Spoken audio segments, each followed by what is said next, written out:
Dr. Oriol Mitjà from Barcelona, Spain, and talk us about could hydroxychloroquine really be the answer? Oriol, what do you want? Okay.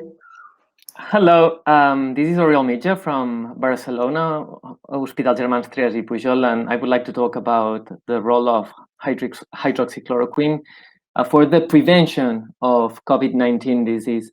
So basically, to start with, I would like to introduce myself as an infectious disease doctor that has been working on strategies for the control of infectious diseases at the community level. So I'm not talking about the treatment of patients, but how these pharmacological interventions can reduce transmission in the community. And to understand this, we need to look onto the basics of epidemiology. So this is the R0, or basic reproductive number, for a pathogen that is person-to-person transmitted. There is a formula, which is just a threefold multiplication of B, C, D. So if you look at that, the transmission depends on how efficacious is the virus to transmit from one person to the other. Meaning that if you use a face mask or you wash your hands, efficacy is reduced, and therefore transmission is also reduced. C is the contact rate. The higher number the contacts you have, the higher transmission. Therefore, confinement and people staying at home is an efficacious way to reduce the contact numbers. And D is the duration of infectivity. You will see why this is important to move forward onto the infection control strategies. The ABC of public health interventions is to identify a case early and make sure that that person is isolated, but also to identify the contact and monitor that contact. Why? Because in the SARS-CoV-2 infection, at the end of the latency period, some contacts still asymptomatic start spreading the disease as well. So with these basic interventions of case isolation and contact quarantine, we have seen that it is insufficient to control the disease. Why? Because you might need to identify over 80% of contacts in order to control the disease at the community, and the basic reproduction number should be below 1.5. But in fact, we know that the number, the transmittability is much higher than that. It's around 3. So the current epidemic warrants the urgent development of strategies to protect people that are at high risk of infection. These people are close contacts, but also healthcare workers. For example, we look at the secondary attack rate. This is how many contacts of a case get infected. And within a household, it's around 20%, but in your broader circle of close contacts, it's around 10%. So that's very high.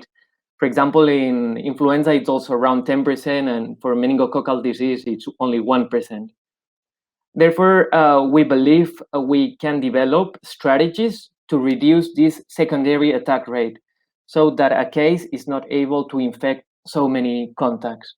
And the WHO has started developing a strategy based on previously known post-exposure prophylaxis or pre-exposure prophylaxis. That is a way to use antimicrobial agents and prevent illness after documented exposure. This has been used in pandemic influenza with the use of oseltamivir, but it's also been used with meningococcal disease. For example, if a kid suffers such disease in kindergarten, the children get treated with rifampicin. It's important to differentiate between post-exposure prophylaxis and pre-exposure prophylaxis. The post-exposure mainly refers to healthcare workers that have been exposed due to the ineffective use of PPEs, personal protective measures, but also it can refer to contacts within the household. And this is important because any post-exposure prophylaxis requires a loading dose to achieve high initial dosing and protective levels from day one. This is, you identify a case, and that case provides a list of contacts.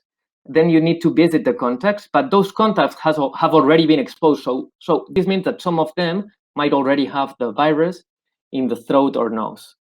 The pre-exposure prophylaxis is different. It relates particularly to healthcare workers that are exposed due to the clinical duties to COVID patients. And there is no such quite urgency to achieve high therapeutic levels. So this would be a different regimen, dose regimen. And what we try to provide is a long protection over a long period of time. Now it comes to the selection of drug. What type of drug we need to select for the use of prophylaxis? Obviously, it needs to be a very safe drug because you are treating asymptomatic people, but it needs to be affordable, cheap, and it needs to be readily available. Some of the options that were considered were along this line. We were looking for antivirals that can be administered orally and that that are cheap and available. For example, chloroquine is used in malaria endemic countries for prophylaxis, but also for treatment of malaria, and hydroxychloroquine, which is a similar molecule with a better safety profile. It's used in our country for the treatment of rheumatic diseases. Then antiviral drugs that have been used for the treatment of HIV/AIDS, like protease inhibitors, lopinavir, or even darunavir. Those were considered and still being trialed, but preliminary results are not very positive.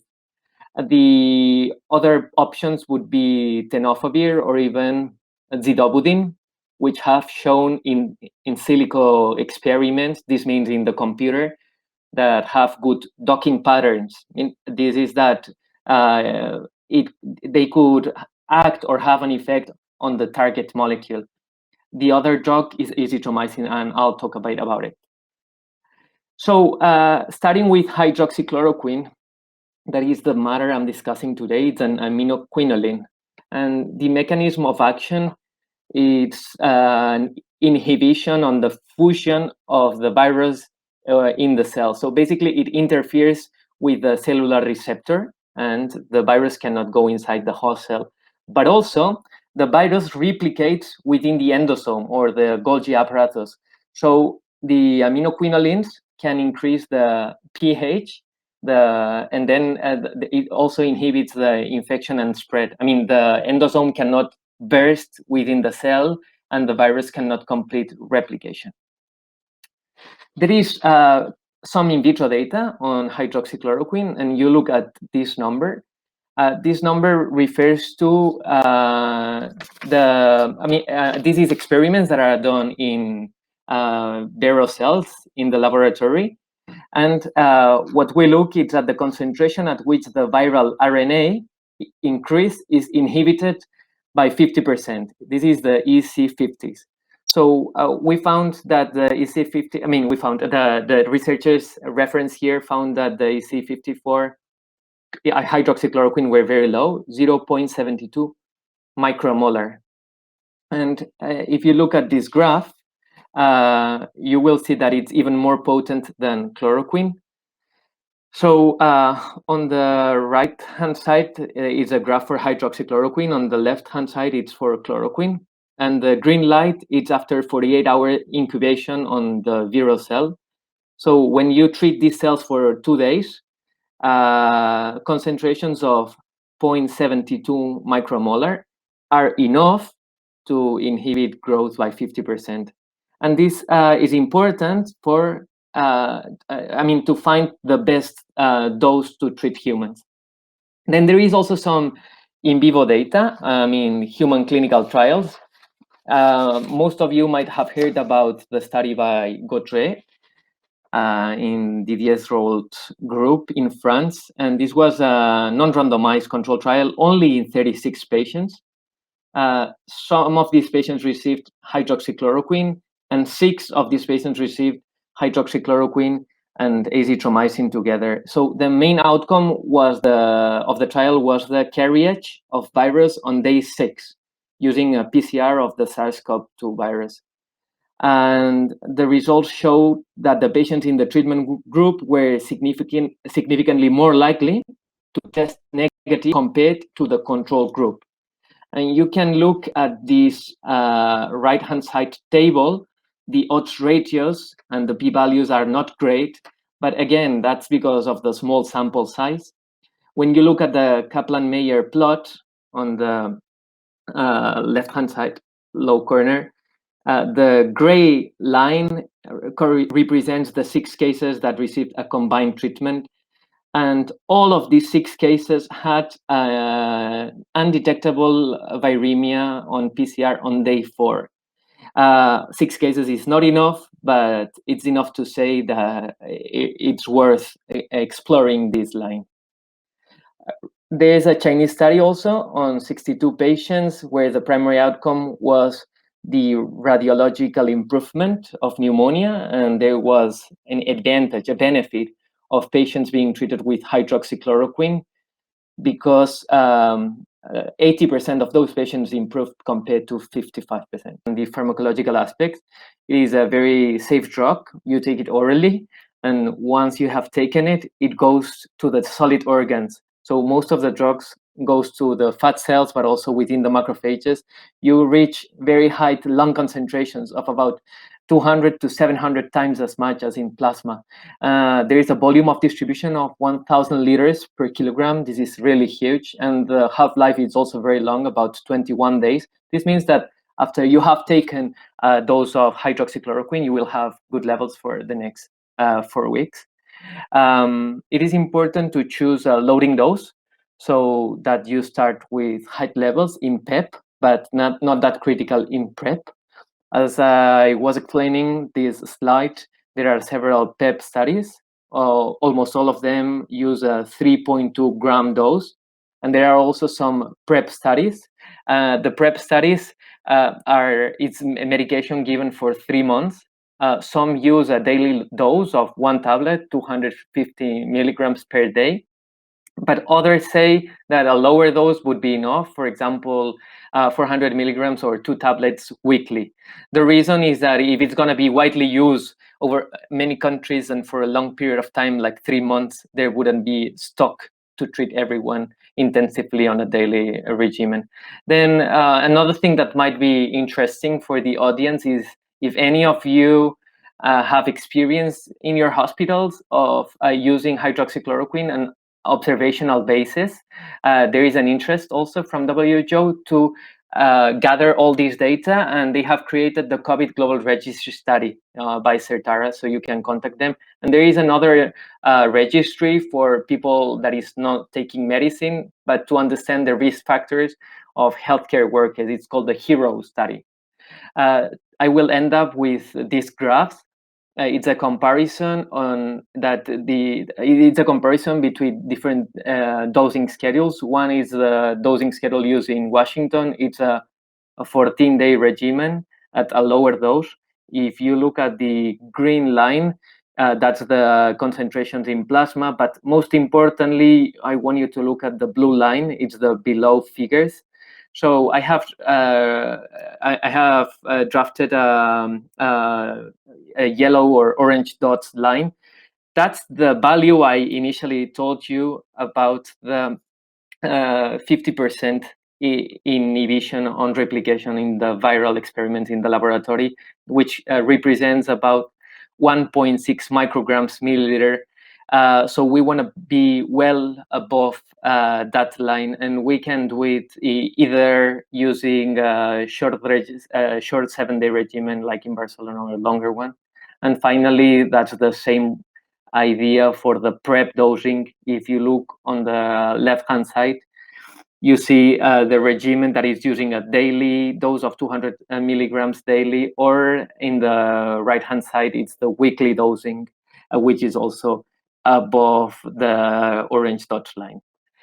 Finally, I'll talk about the study that we have started in Barcelona. We started on 17th of March. We are enrolling cases with a PCR positive diagnosis, and we are listing the contacts. We will follow up the contacts, and our primary outcome is to identify how many of these contacts progress into the disease, but also how many of these contacts convert both on PCR, on DNA basis, and also serologically. So if these contacts were seronegative at baseline and are seropositive on follow-up. There are other secondary outcomes that can be looked at, like whole genome sequencing to identify the dynamics of transmission, or even the studies on the polymorphisms in the host to understand the predisposition and the reason why some people present complications and others do not.